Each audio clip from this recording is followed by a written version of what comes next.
యోబు గ్రంథం 14వ అధ్యాయం 4వ వచన భాగాన్ని నేను చదువుతున్నాను. పాప సహితునిలో నుండి పాపరహితుడు పుట్టగలిగిన ఎంత మేలు, అలాగున ఎవడును పుట్టనేరడు.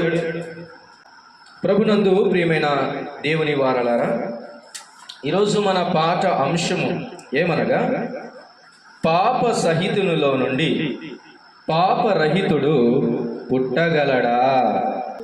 పాప సహితునిలో నుండి పాపరహితుడు పుట్టగలిగిన ఎంత మేలు, అలాగున ఎవడును పుట్టనేరడు అని యోబు అంటున్నాడు. ప్రియమైన దేవుని వారలారా, ఈరోజు ఈ మాటలు వింటున్నటువంటి మనం జన్మ పాపమును గుర్చిన అధ్యాయములలో భాగంగా గత ఆదివార దినాన కొన్ని మాటలు మనం చూసాం. ఆదాము ఎవరు,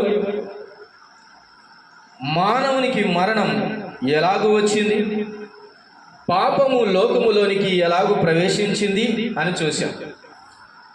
చాలామంది అన్నట్లుగా లోకములోనే పాపము లేదు, కానీ లోకములోనికి ప్రవేశించింది పాపము అన్నది మనం గ్రహించాం. ఒక మనుషుని ద్వారా పాపము ద్వారా మరణమును లోకములో ప్రవేశించనని మనము గత వారం చూసాం. ఒక పెద్ద ఆయన ఇలా అన్నాడు, ఆదాము ద్వారా పాపం వచ్చిందా మరణం వచ్చిందా? పాపము రాలేదండి, మరణం వచ్చింది అన్నాడు. ఆయన ఎంత చదువుకున్నాడో ఏమో తెలియదు. మరి ఆయన పెద్ద డిబేట్లు చేస్తాడు. మళ్ళీ ఆయన పేరు సత్యవేద సాగర్ అంటారు. పాపము రాలేదంట మనుషుని ద్వారా. మరి రోమపత్రికలో మనము గత వారములో ధ్యానం చేస్తున్న భాగంలో లేఖనం ఏం చెప్పింది? ఒక మనుషుని ద్వారా పాపము ద్వారా మరణము ప్రవేశించింది అని స్పష్టంగా వాక్యము 2 భాగాలను తెలియజేస్తూ ఉంటే, పాపము రాలేదంట, ఏమొచ్చిందంట? మరణం ఒకటే వచ్చిందంట. ఎంత వివేకమైన ఆలోచన అండి. రెండవది, అసలు లోకంలో ప్రవేశించింది పాపం అన్నాడు. అసలు లోకం అంటే ఏంటి అనేది కూడా మనం చూసాం. లోకం అంటే ఏంది? లోకం అంటే మట్టి కాదు, లోకం అంటే చెట్టు కాదు, లోకం అంటే పుట్ట కాదని చూసాం. లోకం అంటే పర్వతం కాదు, లోకం అంటే ఇంకోటి కాదు. లోకము అనగా మనుషుడే అనేది మనము నిరూపించాం. లోకమును దేవుడు ఎంతో ప్రేమించానని చూసాం.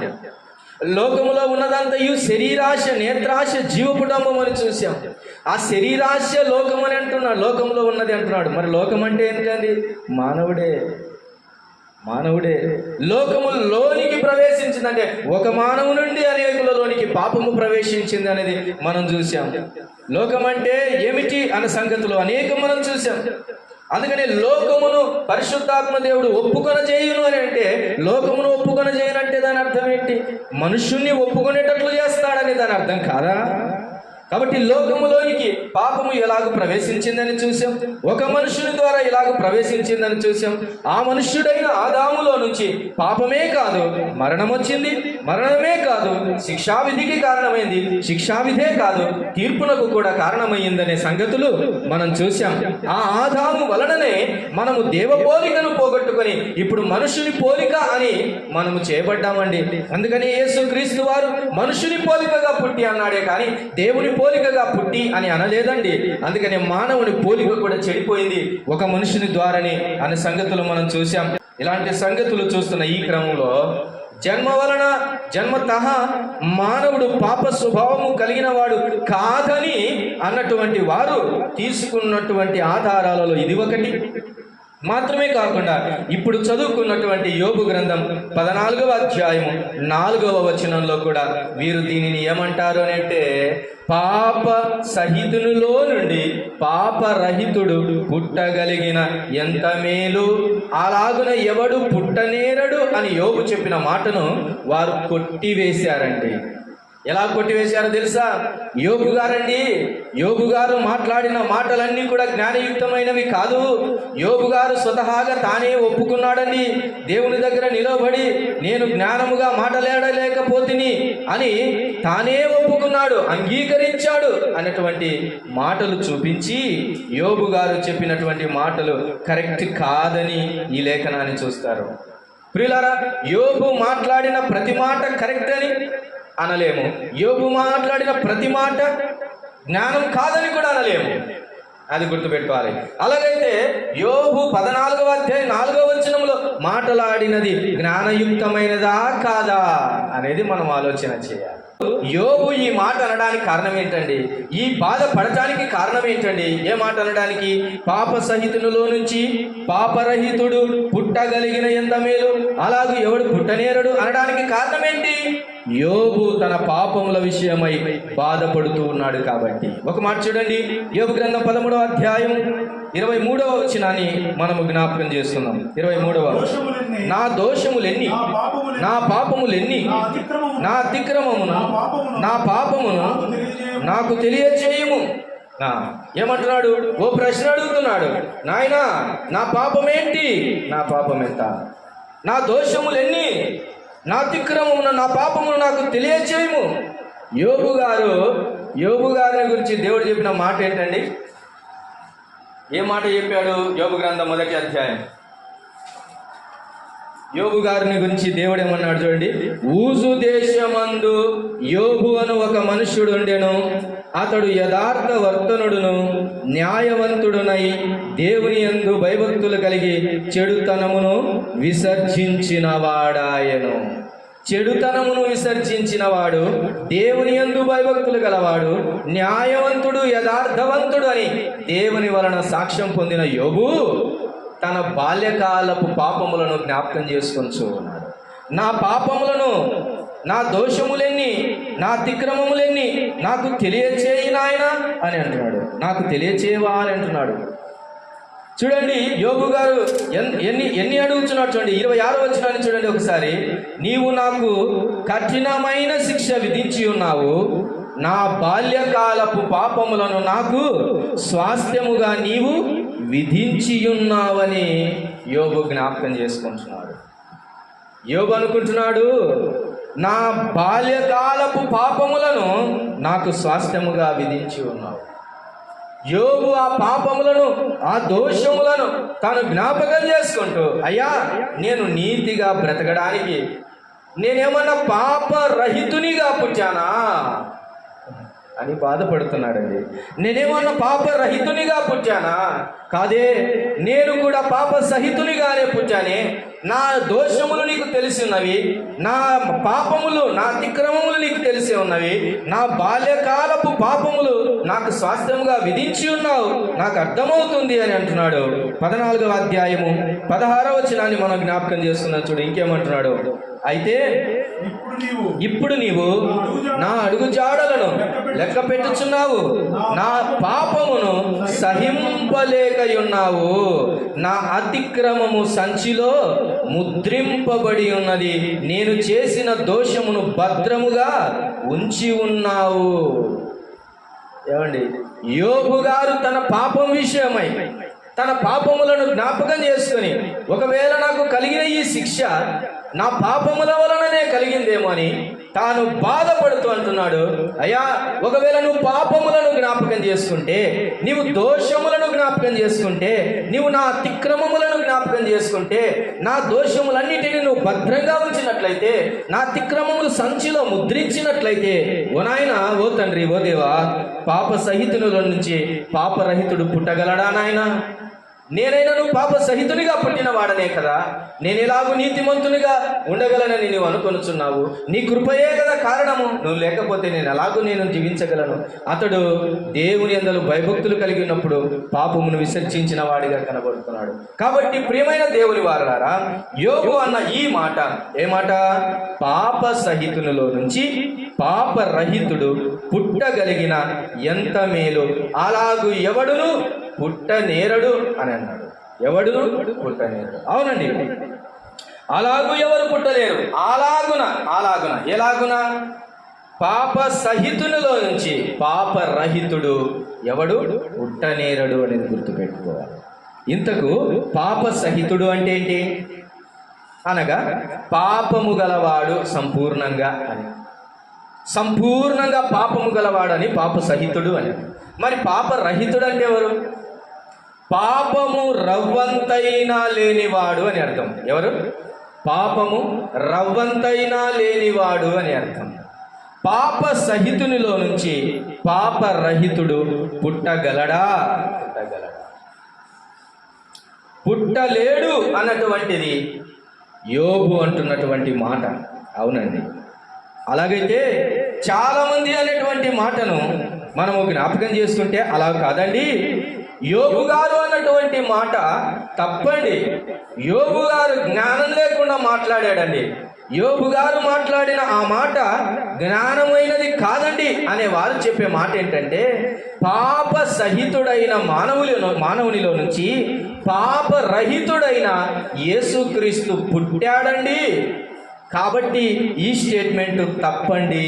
కాబట్టి మానవుడు పుట్టుకతోనే యేసు ప్రభులాగానే పాపం లేకుండా అందరూ పుడుతున్నారండి.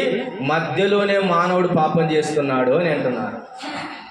ఈ భాగాన్ని బట్టి యేసు ప్రభు వారి యొక్క పుట్టుకను, యేసు ప్రభు వారి యొక్క జన్మను ఎవరి జన్మతో కట్టిపడేశారో తెలుసా? మానవుల జన్మతో కట్టిపడేశారు. మానవులు సహజముగా మానవులు పుడుతున్నట్టుగానే యేసు ప్రభు వారు కూడా పుట్టారని వారు కట్టిపడేస్తున్నారండి.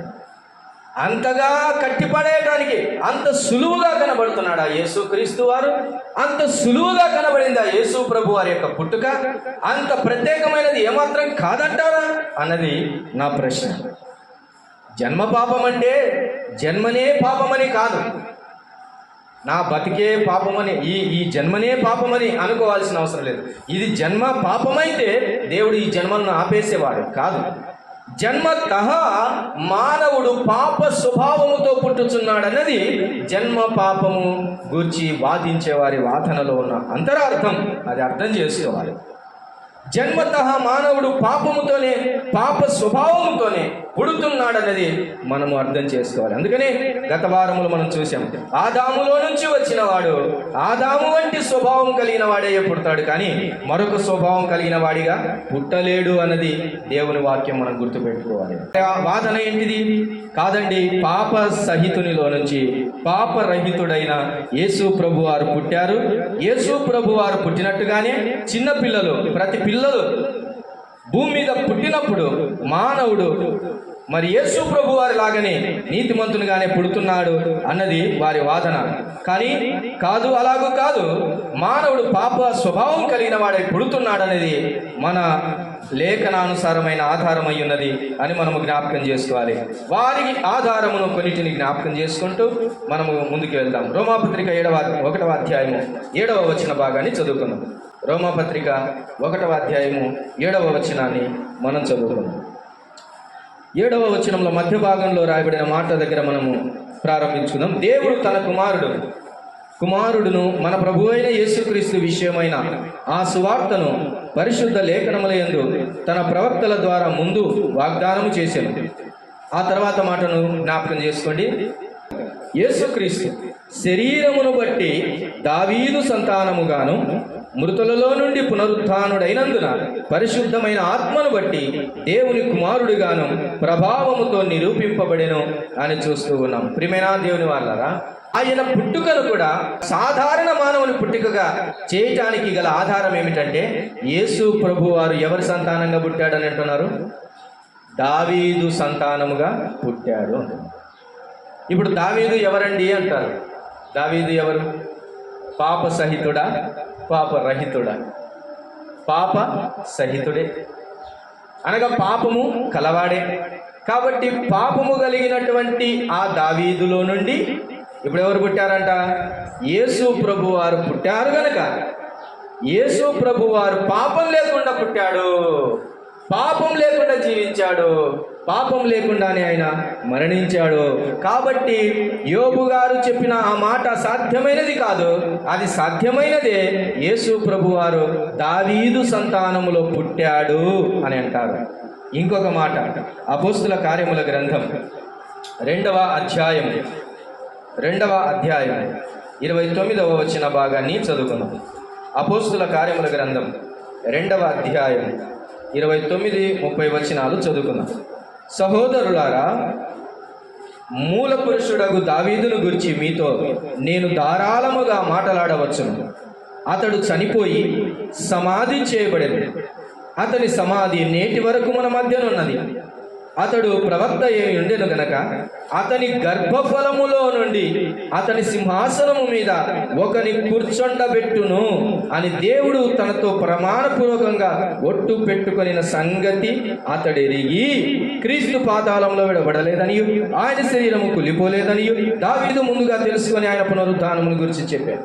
ప్రియులారా, ఈ మాటను పట్టుకొని వారు ఏమంటారంటే, అతని గర్భఫలములో నుండి, ఎవరి గర్భఫలములో నుంచి?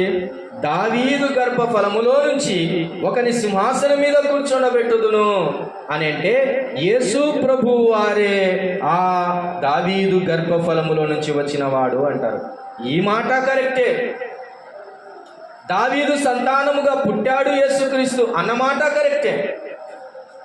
దావీదు గర్భఫలముగా పిలువబడిన వాడు యేసు ప్రభు వారు ఆయన సింహాసనం మీద కూర్చుంటాడు అన్నమాట కరెక్టే. ఇంకా మాత్రమే కాదు, వారికి తెలియకపోయినా మనం ఇంకొక మాట కూడా చూడవచ్చు కావలిస్తే. ప్రకటన గ్రంథములో చివరి అధ్యాయము 16వ వచనములో మనం చూస్తే 2వ భాగములో, నేను దావీదు వేరు చిగురును సంతానమును ప్రకాశమానమైన వేకువ చుక్కయునై ఉన్నాను అన్న మాట కూడా ప్రభువే చెప్పాడండి. ఈ మాట అన్నింటినీ కరెక్టే, కానీ ఈ మాటలన్నీ కరెక్టే. ఏ మాటలు? దావీదు సంతానముగా పుట్టాడన్నది, దావీదు గర్భఫలముగా పుట్టాడనియు, దావీదు సంతానమునై ఉన్నాడనియు, దావీదు వేరు చిగురై ఉన్నాడన్నది, ఈ మాటలన్నీ కరెక్టే. దావీదు సింహాసనము శాశ్వతముగా ఉంచి అట్టి సింహాసనము మీద క్రీస్తు కూర్చొని ఎలుబడి చేస్తాడు అన్న మాటలన్నీ కరెక్టే. అయితే ప్రియులారా, ఈ మాటలన్నీ కరెక్ట్ అయినందున యేసు ప్రభు వారు సాధారణ మానవుని వలె ఆయన భూలోకమందు దావీదు సంతానములో పుట్టిన మరియ గర్భములో అలాగు జన్మించాడా అన్నది మనము ప్రశ్న వేసుకోవాలి. మానవుడు పుట్టుచున్నట్టుగా ఆదాము నుంచి వరుస క్రమములో పుట్టుచున్న మానవుని వలె దావీదు సంతానములో అనబడి పిలువబడి అలాగు వచ్చిన యేసుక్రీస్తు వారు అలాగు పుట్టాడా అనేది మనం ప్రశ్న వేసుకోవాలి. యేసు ప్రభు వారు అలాగు పుట్టాడా అండి? అయితే ఒక మాటను మనం జ్ఞాపకం చేసుకుని చూడండి. ఇప్పుడు మన సమాధానంలోనికి మనం వెళ్దాం. చూడండి, ఇతడు దావీదు కుమారుడా? దావీదు కుమారుడుగా పిలువబడ్డాడు, కానీ దావీదు కుమారుడా అని మనం ఆలోచన చేస్తే మరింత లోతుగా ప్రశ్న వేసుకొని ముందుకు వెళ్ళవలసిన వారమై ఉన్నాం. చూడండి, రోమాపత్రిక 9వ అధ్యాయం, రోమాపత్రిక 9వ అధ్యాయం 5వ వచన భాగాన్ని మనం చదువుకుందాం. చూడండి, రోమాపత్రిక 9వ అధ్యాయం 5వ వచన భాగాన్ని మనం చదువుకుందాం. 5వ వచన భాగాన్ని, పితరులు వీరివారు శరీరమును బట్టి క్రీస్తు వీరిలో పుట్టెను. అయితే పుట్టెను, ఈయన సర్వాధికారి అయిన దేవుడై ఉండి నిరంతరము స్తోత్రార్హుడై ఉన్నాడు. ఆమేన్. ప్రియులారా, ఈ వాదన చేసేవారు యేసు ప్రభువును మానవుని జన్మ వలె సాధారణమైన జన్మగా యేసు ప్రభు వారి జన్మను కట్టిపడేసేటటువంటి వారు. యేసు ప్రభు వారు శరీరమును బట్టి వీరిలో పుట్టిన అనే వరకే చదువుతారు, కానీ ఆ తర్వాత మాట చదవటానికి గుండె ధైర్యం వారికి చాలదండి. ఏ ధైర్యం? గుండె ధైర్యం వారికి చాలదు. ఏముంది తర్వాత మాట? ఈయన సర్వాధికారి అయిన దేవుడై ఉండి నిరంతరము స్తోత్రార్హుడై ఉన్నాడు. ఈయన శరీరమును బట్టి వీరిలో పుట్టాను. కానీ వినాలి, జాగ్రత్తగా వినాలి. వీరు శరీరమును బట్టి క్రీస్తు వీరిలో పుట్టాను అని వరకే చదువుతారు, కానీ అసలు ఆయన పుట్టుక అలాగైతే ముందు ఆయన ఏమై ఉన్నాడు? మానవుడి వలె ఉన్నాడా? ఆయన ఏమై ఉన్నాడు? సర్వాధికారి అయిన దేవుడై ఉన్నాడు.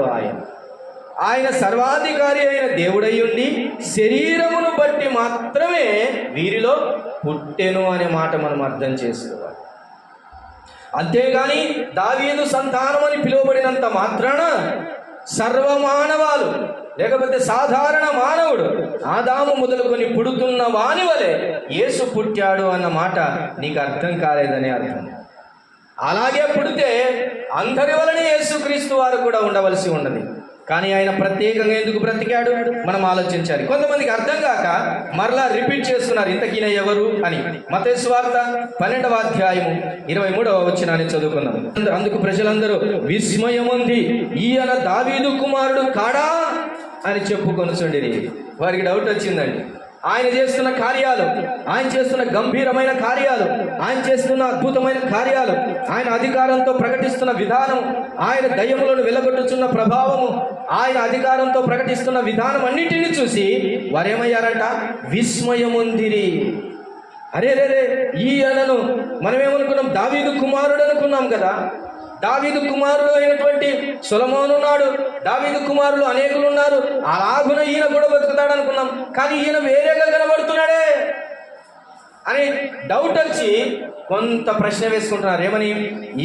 ఈయన దావీదు కుమారుడు కాడా అని అంటున్నారు. చూడండి 55వ వచనం 13వ అధ్యాయం మత్తయి సువార్త. ఇతడు వడ్లవాని కుమారుడు కాడా? ఇతని తల్లి పేరు మరియ కాదా? యాకోబు, యోసేపు, సీమోను, యూదాయను వారు ఇతని సహోదరులు కారా? ఇతని సహోదరీమణులందరూ మనతోనే ఉన్నవారు కారా? ఇతనికి ఈ కార్యములన్నీ ఎక్కడి నుండి వచ్చాను అని చెప్పుకొని ఆయన విషయమై అభ్యంతరం. ఈయన దావీదు కుమారుడు అనుకున్న వారికి, ఈయన వడ్లవాని కుమారుడు అనుకున్న వారికి, ఈయన మనలో ఒకటి వంటి వాడు అనుకున్న వారికి, ఈయన పుట్టినది మన వలెనే, ఈయన మనలోని ఒకటి వంటి వాడే అనుకున్న వారికి కలుగుతున్న విస్మయం, కలుగుతున్న విభ్రాంతి, కలుగుతున్నటువంటి సంశయం మాత్రమే కాకుండా ఆయన మీద ఏం కలుగుతుందంట? ఆయన మీద అభ్యంతరం కూడా కలుగుతుంది. ఈ రోజుల్లో యేసు ప్రభు వారి జన్మ మీద అభ్యంతరం కలుగుతుంది, యేసు ప్రభు వారి జీవన విధానము మీద అభ్యంతరము కలుగుతుంది, ఆయన చేసిన కార్యముల మీద అభ్యంతరములే కలుగుతూ ఉన్నాయి. అభ్యంతర పడిన వారిలో కొందరు ఆయనకు సాగిలపడలేదని లేఖనం కూడా సెలవిస్తూ ఉంది. అట్టి జనం నేడు లోకంలో ఉన్నారు. అట్టి వారే యేసు ప్రభు వారి పుట్టుకను సాధారణ పుట్టుకతో సమానంగా చేసేసారండి. అలాంటి అభిప్రాయం రాక మానదు, ఆలోచన రాక మానదు. ఎందుకనగా వారి బోధ నేర్చుకున్నది అలాగున్నది కనుక. ఒకదానిని గెలిపించడానికి మరొక సత్యాన్ని వారు వంచన చేస్తూ ఉన్నారన్నది అర్థమవుతుంది. యేసు ప్రభు వారు లాగానే ఇతరులు కూడా పుడుతున్నట్లయితే, అంటే పాపం లేనిగా వారిగా మనుషులు పుడుతుంటే, లేదా యేసు ప్రభు వారు కూడా సాధారణ మనుషుల వలె పుట్టాడు, ఏం పెద్ద తేడా లేదు అనే అభిప్రాయం కలిగినటువంటి వారు ఉన్నట్లయితే, అటు వారికి ఒక ప్రశ్న ఏంటంటే, అలాగైతే ఏం పాపం లేకపోతే యేసేపు మరియల కలయిక వలన ఎందుకు పుట్టలేకపోయాడు? వివాహమును ఎందుకు వారు జరిగించుకున్న తర్వాత వారిద్దరికి ఎందుకు పుట్టలేదు? ఎందుకనగా యేసేపు కూడా ఎవరి సంతానము? యేసేపు కూడా దావీదు సంతానమే. మరి అలాగైనా దావీదు సంతానం అని పిలువబడవచ్చును కదా. మరి ఎందుకు అలాగూ పుట్టలేదు? యేసేపుకు మరియకు వివాహమైన తర్వాత యేసు ప్రభు వారు పుట్టొచ్చు కదా, అంత ప్రత్యేకత లేకపోతే అన్నది నా ప్రశ్న. ప్రియమైన దేవుని వాళ్ళారా, అలాగూ కాదు, ఆయన జన్మ వేరే అనేది గుర్తుపెట్టుకోవాలి. మరొక కోణాన్ని మనం ఇలా ఆలోచన చేసాం. వాళ్ళు ఏమంటారంటే, ఏమండి యేసు ప్రభు వారే కాదు, భూమి మీద నీతిమంతులు చాలా మంది పుట్టారండి పాపం లేకుండా, వారు పాపం లేకుండానే వెళ్ళిపోయారండి, నీతిమంతులుగా పుట్టారండి అంటున్నాడు. ఎవడు పుట్టాడు నీతిమంతునిగా? 3వ అధ్యాయము రోమాపత్రిక 11వ వచనం 10-11 వచనాలు ఏమని సెలవిస్తుంది దేవుని వాక్యం? 3వ అధ్యాయము రోమాపత్రిక 10-11 వచనాలు మనం చదువుకున్నట్లయితే, ఇందును గురించి వ్రాయబడినదేమనగా, నీతిమంతుడు లేడు, ఒక్కడును లేడు, గ్రహించు వాడెవడును లేడు, దేవుని వెదకు వాడెవడును లేడు. 3 రకాల ప్రజలు అక్కడ కనబడుతున్నప్పటికీ, 3 స్వభావాలు అక్కడ కనబడుతున్నప్పుడు, మొదటి మాట ఏమంటాడు? నీతిమంతుడు లేడు, ఒక్కడు లేడు. మానవుడు నీతిమంతుగా పుడుతున్నాడా అండి? అలాగైతే ఈ వాక్య భావం ఏమిటి? మానవుడు నీతిమంతుడిగా పుట్టినట్లయితే ఈ వాక్య భావం ఏమిటి? ఏమో భావం? నీతిమంతుడు లేడు, ఒక్కడు లేడు అని అంటున్నాడు. ఒక్కడు లేడు, నీతిమంతుడు లేడు, ఒక్కడు లేడు. అయితే వారు చూపించే ఆన్సర్ ఏంటంటే, నీతిమంతుడైన హేబేలు ఉన్నాడండి అంటారు. ఇంతకు నీతిమంతుడు అని హేబేలును పిలవడానికి అంత ధైర్యం, అంత ఆధారం ఎక్కడి నుంచి వచ్చిందండి? ఇప్పుడు చూడండి హేబేలు సంగతి ఏంటో మనం చూద్దాం. చూడండి హెబ్రీ పత్రిక 11వ అధ్యాయం 4వ వచన భాగాన్ని నేను చదువుతున్నాను, జ్ఞాపకం చేసుకున్నాను. విశ్వాసమును బట్టి హేబేలు కయీను కంటే శ్రేష్టమైన బలి దేవునికి అర్పించెను. దేవుడు అతని అర్పణలను గురించి సాక్ష్యం ఇచ్చినప్పుడు అతడు ఆ విశ్వాసమును బట్టి నీతిమంతుడని సాక్ష్యము పొందెను. అతడు మృతి నొందియు ఆ విశ్వాసము ద్వారా మాటలాడుచున్నాడు. ఇతనికి నీతి ఎక్కడి నుంచి వచ్చిందండి? ఎక్కడి నుంచి వచ్చింది ఇతనికి నీతి? నీతిమంతుడిగా పుట్టాడనుందా? కాదండి. అతనికి నీతి దేని వలన వచ్చిందంట? విశ్వాసము ద్వారా నీతిమంతుడు. విశ్వాసము ద్వారా. అందుకని ఇక్కడ చూడండి, అతడు ఆ విశ్వాసమును బట్టి నీతిమంతుడని సాక్ష్యము పొందెను అని చూస్తూ ఉన్నాం. ఆ విశ్వాసమును బట్టి నీతిమంతుడని సాక్ష్యము పొందెను. హేబేలే కాదండి, ఈనాడు ప్రతి మానవుడు నీతిమంతుడిగా చేయబడాలంటే దేని బట్టి చేయబడాలి? విశ్వాసమును బట్టే తప్ప మానవుని పుట్టుక వలననైనను మానవుని క్రియల వలననైనను మానవుడు నీతిమంతుడిగా చేయబడడు, బయడలేడు అన్నది మనం జ్ఞాపకం చేసుకోవాలి. నీతిమంతుడిగా చూడండి, ఒక మాటను జ్ఞాపకం చేస్తున్నాం. చూడండి రోమాపత్రిక 5వ అధ్యాయం. ఇప్పుడు మనము ఎలాగ నీతిమంతులం అవుతున్నాము, నీతిమంతులుగా ఎలాగో చేయబడుతున్నాము మనము అనేది జ్ఞాపకం చేసుకుందాం. రోమాపత్రిక 5వ అధ్యాయం 1వ వచన భాగాన్ని చదువుకుందాం. 1వ వచన భాగం. కాబట్టి విశ్వాస మూలమున మనము నీతిమంతులుగా తీర్చబడి, దేని వలన నీతిమంతులుగా తీర్చబడ్డామంట? విశ్వాసము ద్వారా నీతిమంతులుగా తీర్చబడి అని జ్ఞాపకం చేసుకున్నాం. ఇలారా, మనకు నీతి దేని వలనైనా రావాలన్నా అంటే మనము విశ్వాసము వలన మాత్రమే సంపాదించు. విశ్వాసము ద్వారా రక్షణ పొందుట వలన మనము పొందుకుంటాం. విశ్వాసము ద్వారా క్రీస్తును అంగీకరించడం వలన మనం పొందుకుంటాం. దేవుని యందు విశ్వాసం ఉంచటం వలన మనము నీతిమంతులుగా చేయబడతాం. ఇదే హేబేలును గురించిన మాట కూడా ఇదే. హేబేలు నీతిమంతుడిగా పుట్టలేదండి. హేబేలు పుట్టుకతో సహా నీతిమంతుడు అని చెప్పడానికి లేదు. హేబేలు తాను అర్పించిన అర్పణలో విశ్వాసము కనపరిచాడు. ఆ విశ్వాసము వలన అతడు నీతిమంతుడుగా చేయబడ్డాడే కానీ యేసు ప్రభువులాగా పుట్టుకతోని నీతిమంతుడు అనడానికి వీలు లేదండి. అందుకనే రోమా పత్రికలు చదువుకున్న మాట, నీతిమంతుడు లేడు, ఒక్కడు లేడు. ఒకడు నీతిమంతుడిగా అవుతున్నాడా అంటే అది దేవుని వలన మాత్రమే కావాలి, కానీ మరి దేని వలన వాడు నీతిమంతుడిగా తీర్చబడలేడు అన్నది మనము జ్ఞాపకం చేసుకోవాలి. హేబేలు పుట్టుకతో నీతిమంతుడిగా లేడు అన్నది మనకు అర్థమవుతుంది. అతని నీతి విశ్వాసము వలన వచ్చింది అని మనం అర్థం చేసుకోవాలి. అతడు విశ్వాసముతో అర్పించిన అర్పణను బట్టి మాత్రమే దేవుని చేత అంగీకరించబడ్డాడు. ఆ తర్వాతనే అతడు చనిపోయాడు, తర్వాతనే అతని రక్తం ఒలికింది, ఆ తర్వాతనే అతని రక్తం మాట్లాడింది అనేది కూడా మనం అర్థం చేసుకోవాలి. అతని నీతి దేవుని యందున్న విశ్వాసము వలన కలిగింది అని అన్నది. రెండవ ఉదాహరణ చూసుకుందాం. రెండవ ఉదాహరణ ఏం ఉదాహరణ తీసుకుందాం? అబ్రహామును తీసుకుందాం. ఒక మాట జ్ఞాపకం చేస్తున్నాం. ఎందుకనగా ఈయన దావీదు కుమారుడిగా మాత్రమే కాదు, అబ్రహాము సంతానము కూడా అనబడ్డాడు యేసు ప్రభు అనేది మనం తర్వాత చూద్దాం. కానీ ఒకసారి ఆ అబ్రహామును గురించి ఆలోచన చేద్దాం. చూడండి, అబ్రహాము కూడా పుట్టినప్పటి నుంచి నీతిమంతుడిగా పుట్టాడా అని ఆలోచన చేస్తే అంత లేదు. అతడు విగ్రహారాధనలో నుంచి వచ్చిన వాడు అనేది మనకు అర్థమవుతుంది. అయితే అబ్రహాముకు ఎలాగో నీతి ఆపాదించబడింది అనేది మనం జ్ఞాపకం చేసుకున్నాం. రోమపత్రిక 4వ అధ్యాయం 3వ వచనాన్ని చదువుకొని మనం అర్థం. చూడండి, రోమపత్రిక 4వ అధ్యాయం 3వ వచనం. లేఖనం ఏమి చెబుతున్నది? అబ్రహాము దేవుని నమ్మెను, అది అతనికి నీతిగా ఎంచబడినని చూస్తూ ఉన్నాం. ప్రియులారా, భూమి మీద పుట్టిన ఎంత ఘనుడైనా, ఎంత గొప్పవాడని పిలువబడిన వాడైనా యేసు ప్రభు వంటి పుట్టుక పుట్టలేదు. కానీ వారికి నీతి దేవునితో సహవాసం వలన, దేవుని యందు విశ్వాసము వలన, దేవునితో నడుచుట వలన, దేవుని యందు భయభక్తులు కలిగి ఉండటం వలన మాత్రమే వారికి నీతి కలిగింది అనేది మనం అర్థం చేసుకోవాలి. అందుకనే అబ్రహాముకు కూడా ఎలాగో కలిగిందంట నీతి? అబ్రహాము దేవుని నమ్మెను. ఏం చేశాడంట? అబ్రహాము దేవుని నమ్మెను, అది అతనికి నీతిగా ఎంచబడెను. కన్సిడరేషన్. గలతీ పత్రిక 3వ అధ్యాయం 6వ వచనం. అబ్రహాము దేవుని నమ్మెను, అది అతనికి నీతిగా ఎంచబడెను అని చూస్తూ ఉన్నాం.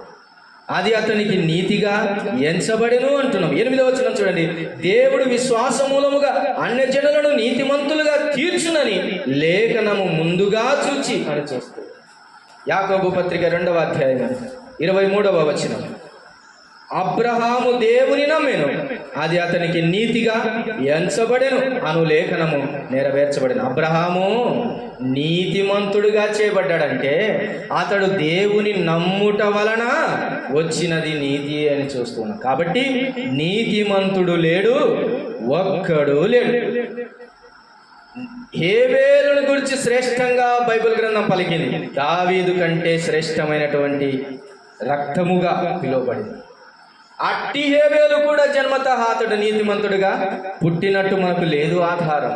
అతని నీతి కూడా విశ్వాసమూలమైనదని చూస్తున్నాం. ఇకపోతే విశ్వాసులకు తండ్రిగా పిలువబడిన అబ్రహాము కూడా అతడు పుట్టుకతో సహా నీతిమంతుడని లేదు, కానీ అతడు దేవుని నమ్ముట వలన అతనికి నీతి వచ్చింది అనేది మనం అర్థం చేసుకోవాలి. ప్రియమైన దేవుని వాళ్ళరా, పుట్టే ప్రతి మానవుడండి పాప స్వభావము లేకుండా పుట్టడం లేదండి. అలాగూ అనుకొని యేసు ప్రభువును కూడా అదే ఘాటికి కట్టేయడం కరెక్ట్ కాదండి. లేఖనం తప్పైపోతుంది. యేసుక్రీస్తు వారి పుట్టుక తప్పైపోతుంది. యేసు ప్రభు వారి పుట్టుక విధానం నీకు అర్థం కాలేదని అర్థమవుతుంది. చాలా ప్రమాదం. నీతిమంతుడు లేడు, ఒక్కడు లేడు అనే మాట మనం జ్ఞాపకం చేసుకున్నాం ప్రియులారా. ఎందుకు అందరూ పాపం చేస్తున్నారు? యేసు ప్రభు ఎందుకు పాపం చేయలేదు అంటే ఆయన పుట్టుకతో కూడా పాపము లేని వాడిగానే పుట్టాడు. ప్రతి మానవుడు పుట్టుకతో సహా పాప స్వభావము కలిగే పుడుతున్నాడు అన్నది రుజువవుతున్నది. అందరూ పాపం చేస్తున్నారు కాబట్టి అందరూ పాపం చేస్తున్నారు అనే మాట మనం అర్థం చేసుకోవాలి ప్రియులారా. మానవుని యొక్క పతనం ఎప్పుడు ప్రారంభమైంది? ఆజ్ఞను అతిక్రమించిన నాటి నుంచి పతనమైంది. ఎంత పతనమైంది? అతని వలన అతని సంతానమంతా కూడా పాపమయ్యేంతగా పతనమయ్యాడు. అనగా ఒక ఆదాము చచ్చిన నాడే ఆదాము గర్భములో, ఆదాము పుట్టుకలో, లేకపోతే ఆ ఆదాము కడుపులో మనమందరము పుట్టవలసిన వారమై ఉన్నాము. ముందుగానే మనమందరము ఆదాము గర్భంలో ఉన్నప్పుడే చచ్చిపోయామని అది అర్థం చేసుకోవాలి. ఎప్పుడు చచ్చిపోయినాం? ఎప్పుడు పుట్టాం మనము? మన బర్త్డే కూడా ఆదాము బర్త్డే ఎప్పుడే పుట్టాము. ఆదామప్పుడే దేవుడు అందరినీ సృష్టించాడు. ఒక మనుషునిలో నుంచే అందరినీ పుట్టించాడండి ఆయన. ఒకనిలో నుండే ఒకడు పుట్టినప్పుడే అందరం పుట్టామండి. కాకపోతే క్రమానుసారంగా భూమి మీదకి వస్తూ ఉన్నాం. అలాగుననే ఒకడు చచ్చినప్పుడే మనమందరం కూడా ఏమయ్యాం? చచ్చిపోయామండి. కొరింథీయులకు రాసిన మొదటి పత్రిక 15వ అధ్యాయము 15th చాప్టర్ 15వ అధ్యాయము 22వ వచనాన్ని చదువుకున్నాం చూడండి. 22వ వచనం లేదా 20 నుంచి చదువుకున్నాం. ఇప్పుడైతే నిద్రించిన వారిలో ప్రథమ ఫలముగా క్రీస్తు మృతుల నుండి లేపబడి ఉన్నాడు. మనుషుని ద్వారా మరణమును వచ్చెను గనుక మనుషుని ద్వారానే మృతుల పునరుద్ధానమును కలిగెను. ఆదామునందు అందరూ ఎలాగో మృతి నొందురో అలాగుననే క్రీస్తునందు అందరూ బ్రతికింపబడుదురు. ప్రియులారా, ఆదామునందు అందరూ ఏమయ్యారంట? మృతి పొందారు అని అది అర్థం చేసుకోవాలి. ఎప్పుడు మృతి పొందారు? ఆదామునందే మృతి పొంది ఉన్నాం అందరం. అంటే పుట్టిన ప్రతి వాడు కూడా చచ్చినవాడే అని గుర్తుపెట్టుకోవాలి. ఆదామునందు అందరూ ఏమయ్యారంట? మృతి పొందారనేది అర్థమవుతుంది. అలాగైతే ఆ ఆదామునందు యేసు ప్రభు మృతుడయ్యాడా? కాదు. ఆ ఆదాములో నుంచే వస్తే, ఆ అబ్రహాము సంతానములో నుంచి వస్తే, ఆ యొక్క దావీదు సంతానముగా మానవుని వలె పుడితే ఇప్పుడు యేసు ప్రభు వారు కూడా ఏమై ఉండిన్నారు ముందరనే అని చెప్పాలి. ముందుగానే యేసు ప్రభు వారు కూడా ముందుగానే మృతుడై ఉన్నాడు అని చెప్పాలి. ఏమై ఉన్నాడని చెప్పాలి? మృతుడై ఉన్నాడని చెప్పాలి. కానీ యేసు ప్రభువుని వారి గురించి చెప్పిన మాట ఏంది? ఆయన సజీవుడు అని రాయాలి. నేను సత్యమును జీవమునై ఉన్నాను అని చూస్తూ ఉన్నాడు. ఆయన చచ్చినవాడు కాదు, ఆయన సజీవుడు అని చూస్తూ ఉన్నాడు. ఆ తర్వాత ఆయన పుట్టిన తర్వాత మానవుల కొరకు ఆయన మరణించాడే తప్ప ఆయన పుట్టక మునిపే ఆదాములో మరణించిన వాడు మాత్రం కాదు అనేది అర్థం చేసుకోవాలి. ఈరోజు ఈ మాటలు వింటున్న ప్రియమైన దేవుని వారలారా, మానవుడైతే, మానవులమైన మనమందరం అయితే పుట్టుకతోనే ఆదాము పాపం చేసినప్పుడే పాపమయ్యాం.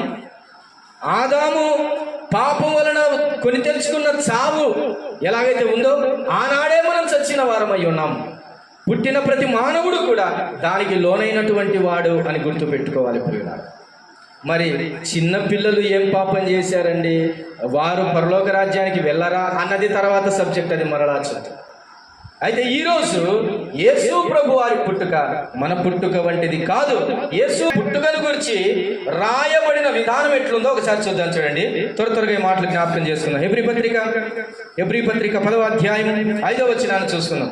దావీదు సంతానము అనగా వారికి అర్థం కానిది ఏమిటి, మనకు అర్థమవుతున్నది ఏమిటి, దాన్ని ఎలాగ స్వీకరించాలి, ఆ విధాన శైలిని ఎలాగ అర్థం చేసుకోవాలి అన్నది మనం ముందుంచుకుంటే హెబ్రీ పత్రిక 10వ అధ్యాయము 5వ వచనం మనకు బోధపరుస్తుంది. చూడండి, కాబట్టి ఆయన ఈ లోకమందు ప్రవేశించినప్పుడు ఇలాగూ చెప్పుచున్నాడు, బలియు అర్పణయు నీవు కోరలేదు కానీ నాకొక శరీరమును అమర్చితివి. ఏమండి, యేసు ప్రభు వారు ఎక్కడి నుంచి వచ్చాడండి? ఆదాము గర్భములో నుంచి బయటకు వచ్చాడా? దావీదు సంతానములో నుంచి బయటకు వచ్చాడా? కాదండి. ఆయన ఆ వరుసలో నిలబడటానికి పరలోకము నుండి వచ్చాడు, పరలోకము నుంచి వచ్చాడు. ఆయన ఆ మాట నెరవేర్చి మానవులకు రక్షణ ఇచ్చుటకై మానవ పోలికగా పుట్టడానికి ఆయన ఆ వరుసలోనికి వచ్చి దిగాడండి. అందుకనే ఆయనను గురించి మనలాగు ఇలాగ చెప్పట్లేదు. మనము ఎలాగూ ఆదాము స్వభావమును, ఆదాము పుట్టుక వలె పుడుతున్నాము, లేదా దావీదు వలె, లేకపోతే ఇలాగ మన పితరుల వలె మనం పుడుతూ ఉన్నామని మన గురించి రాసినట్టుగా యేసు ప్రభు వారి పుట్టుకను గురించి రాయబడలేదండి. ఎలాగ చెప్తున్నాడు? ఆయనంట నాకొక శరీరమును ఏం చేశాడంట? అమర్చితివి. హెబ్రీ పత్రిక 2వ అధ్యాయము 16వ వచనం, 2:16. ఆయన మాంసములలో పాలివాడాయను. ఏమయ్యాడు? పాలివాడయ్యాడు. ఫిలిప్పీలకు రాసిన పత్రిక 2వ అధ్యాయం 7వ వచనాన్ని మనం చదువుకుందాం. 7వ వచనం, మనుషుల పోలికగా పుట్టి దాసుని స్వరూపమును ధరించుకొని అని అంటూ ఉన్నాం. యేసుప్రభు వారి గురించి, యేసుప్రభు వారి పుట్టుకను గురించి సామాన్య మానవుడు పుట్టినట్టుగా పుట్టాడు అని వదిలేలేదండి లేఖనము అర్థం కావాలనే, ప్రత్యేకత చూపించాలనే లేఖనం బోధిస్తూ ఉంది అండి. లేఖనం మాట్లాడుతుంది. ఎలాగ మాట్లాడుతుంది? ఆయన శరీరము ధరించుకున్నవాడై వచ్చాడు. ఆయన రక్త మాంసములలో ఏమయ్యాడంట? పాలివాడయ్యాడు కనుక అలాగొచ్చాడు. ఇక్కడ ఏం చెప్తుంది? మనుషుల పోలికగా పుట్టి అని అంటూ. అంతేగాని ఆయన గర్భములో నుంచి వచ్చిన విధానంలో రాలేదండి. అంతే. అయితే ఆ వరుసలో, ఆ సంతతిలో ఆ యొక్క దావీదు వలన పుట్టిన మరియ గర్భంలో పుట్టాడు కాబట్టి దావీదు సంతానముగా పిలువబడవచ్చును, కానీ పిలువబడ్డాడు అని మనవలే పుట్టాడు అనడానికి వీలు లేదు అనేది లేఖనము చెబుతున్నటువంటి సంగతి. ఆయన అంత మాత్రమే కాదు, అబ్రహాము సంతాన స్వభావమును ధరించుకున్నాడు అనేది కూడా మనకు అర్థమవుతుంది. ఆయన ఏమైనా ధరించుకున్నాడు అనేదే చెప్పాలే కానీ ఆయన పాలివాడయ్యాడు అనే చెప్పాలే కానీ ఆయన పుట్టాడు లేకపోతే ఆ సంతతిలో నుంచి వచ్చాడు అన్నటువంటి మాటలు మానవుని వలె మాట్లాడటానికి వీల్లేదు. యోహాను సువార్త 8వ అధ్యాయం 46వ వచనం, 8:46 ఏమంటాడు చూడండి. యేసు ప్రభు వారు, నాయందు పాపమున్నదని మీలో ఎవడు స్థాపించును. ఏమండి, ఇక్కడైనా మనుషులు ఆగల కదండి. యేసు ప్రభు వారి గురించి లేఖనం ఏం చెబుతుంది? నాయందు పాపమున్నదని మీలో ఎవడు స్థాపించును అని ఆయనే ఛాలెంజ్ చేస్తున్నాడు. ఆయన గురించిన మాట అదండి. ఆయన పుట్టినప్పటి నుంచి కూడా, పుట్టుకలో కూడా, పుట్టినప్పుడు మానవుని వలె ఆయన పుట్టలేదండి. ఆయనలో పాపము మన వలె లేదండి. అయితే మనలో ఉందా? ఇదే యోహాను ఏమంటాడు చూడండి. ఆయనను గురించి యోహాను రాసి ఆయనలో పాపం ఉన్నదని ఎవడు స్థాపించగలడు అన్నటువంటి యోహాను ఇప్పుడేమంటాడో చూడండి. మనల్ని గురించి అయితే ఏమంటాడో చూడండి. ఒక మాటను జ్ఞాపకం చేసుకున్నాం, మనము జ్ఞాపకం చేసుకున్నాం. చూడండి, యోహాను రాసినటువంటి పత్రిక, యోహాను రాసిన పత్రిక 1వ అధ్యాయం, మొదటి పత్రిక 1వ అధ్యాయం 8వ వచనం, మనము పాపము లేని వారమని చెప్పుకొని ఎడల మనల్ని మనమే మోసపుచ్చుకొందుము మరియు మనలో సత్యముండదు. ఈ మాటలు జాగ్రత్తగా గమనించండి. ఇది చేసిన పాపం వలన వచ్చిన పాపమును గురించి మాట్లాడుతున్నాడా? మనలో ముందుగానే ఉన్న పాపమును గురించి చెబుతూ ఉన్నాడా? మనలో ఉన్న పాప స్వభావమును గురించే మాట్లాడుతున్నాడు. ప్రియులారా, మనలో పాప స్వభావము లేదని, మనలో పాపము లేదని అనుకుంటే ఏమవుతామంట? మనల్ని మనమే మోసపుచ్చుకుంటాం. అయితే యేసుప్రభుని వారిని గురించి చెప్పిన మాట, యేసుప్రభు వారు ఏమన్నాడు? నాలో మీలాంటి మీ విధముగా పాపమున్నదని ఎవడు స్థాపించగలడు అని ఆయన వేశాడండి, ప్రశ్న వేశాడు. కాబట్టి మనవలే యేసు ప్రభు వారిలో పాపము లేదు. కానీ యేసు ప్రభు వారిలాగా మనము లేము. మనము పాపముతో పుట్టాము అన్నది మనకు అర్థమవుతుంది. పాప స్వభావముతో పుట్టాము అని అర్థమవుతుంది. లేదు, నేను పాప స్వభావంతో పుట్టలేదు, నేను ఏ పాపమును కూడా చేయలేదు, గనుక నేను పాప రహితుడను యేసు ప్రభు వారి వలె అని అనుకొందువా, నిన్ను నీవే మోసపుచ్చుకొందువు. మాత్రమే కాదు, నీలో ఏముండదు? సత్యము ఉండదు అనే మాట అర్థం చేసుకోవాలి. ఇప్పుడు చెప్పండి, పుట్టిన ప్రతి మానవుడు ఆదాము మొదలుకొని యేసు ప్రభు రాకడ వరకు, యుగాంతం వరకు పుట్టే ప్రతి చిన్న పిల్లవాడు కూడా ఎలాగ పుడుతున్నాడు? పాప సహితునిలోనే పుడుతున్నాడు. ఎలాగ పుడుతున్నాడు? పాప సహితునిగానే పుడుతున్నాడు. యేసు ప్రభు వారు అలాగ పుట్టలేదు కాబట్టి ఆయన పాపరహితుడిగా పుట్టాడు. ఎలాగ పుట్టలేదు? మానవుని వలె వరుస క్రమంలో ఆయన పుట్టలేదు. ఆ విధంగా ఆయన రాలేదు. ఆదియందు దేవుడు ఆదామును సృష్టించినప్పుడే ఆదాము గర్భములోనే యేసు ప్రభు వారు లేరు అనేది గుర్తుపెట్టుకోవాలి. అలాగూ ఆయన పుట్టలేదు అనేది గుర్తుపెట్టుకోవాలి. కనుక యోబు పలికిన మాట జ్ఞానమే, యోబు పలికిన ఆ మాట జ్ఞానయుక్తమే. ఏమిటది? పాప సహితునిలో నుంచి పాపరహితుడు పుట్ట నేరడు. పుట్టిన మేలే కానీ పుట్ట నేరడు అనే మాట అర్థమవుతుంది. అయితే యేసు ప్రభు వారు పుట్టాడు అనే వారికి ఈ మాటలు కౌంటర్గా కనబడుతూ ఉన్నాయి. యేసు ప్రభు వారు మన వలె పుట్టలేదు అనే మాటను మనము నిర్వచించాలి, అలాగూ తెలియచెప్పాలి. ఎందుకనగా మానవుని హృదయం ఎప్పుడో చనిపోయింది, అది ఘోరమైన వ్యాధి గలది అనే మాట మనకు అర్థమవుతుంది. ప్రియమైన దేవుని వల్ల ఈ మాటలు ఇలాగుండగా మనమందరం కూడా ఒక మాట అర్థం చేసుకోవాలి. పాప సహితులమైన మానవులు ఎప్పుడు పాప సహితులయ్యారు? ఆదాము గర్భములోనే మానవులందరూ కూడా పాపమయ్యారు. మానవునికి మరణం ఎప్పుడు ప్రాప్తమైంది? మానవుడు ఆదాము గర్భములో ఉన్నప్పుడే మానవుడు మరణించిన వాడై ఉన్నాడని రోమాపత్రిక తెలియచేస్తూ ఉంది.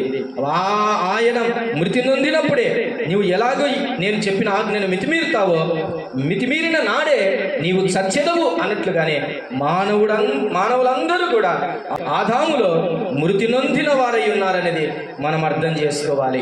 మృతి నొందిన వారై అందరము ఉన్నామన్నది మనం గుర్తుపెట్టుకోవాలి ప్రియులారా. కానీ యేసు ప్రభు వారు మాత్రం అలాగూ రాలేదు అనేది మనం అర్థం చేసుకోవాలి.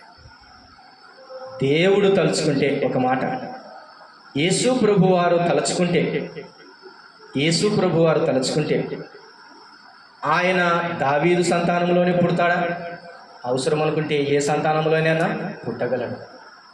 కానీ దావీదు గారు దేవునికి ఇష్టంగా బ్రతికాడు కాబట్టి, దేవుని చిత్తాన్ని తెలుసుకొని నెరవేర్చాడు కాబట్టి యేసు ప్రభు వారు ఇష్టపడ్డారండి ఆ లైన్లోకి రావడానికి. ఇష్టపడ్డాడు, ఆ వరుసలోనికి రావటానికి యేసు ప్రభు వారు ఆశపడ్డారండి. అలాగూ వచ్చాడు.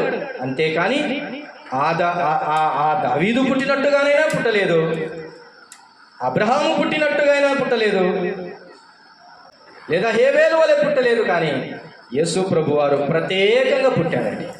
ఆయనలో పాపము లేదు అనేది గుర్తుపెట్టుకోవాలి. రవంతైనా లేదు పాపము.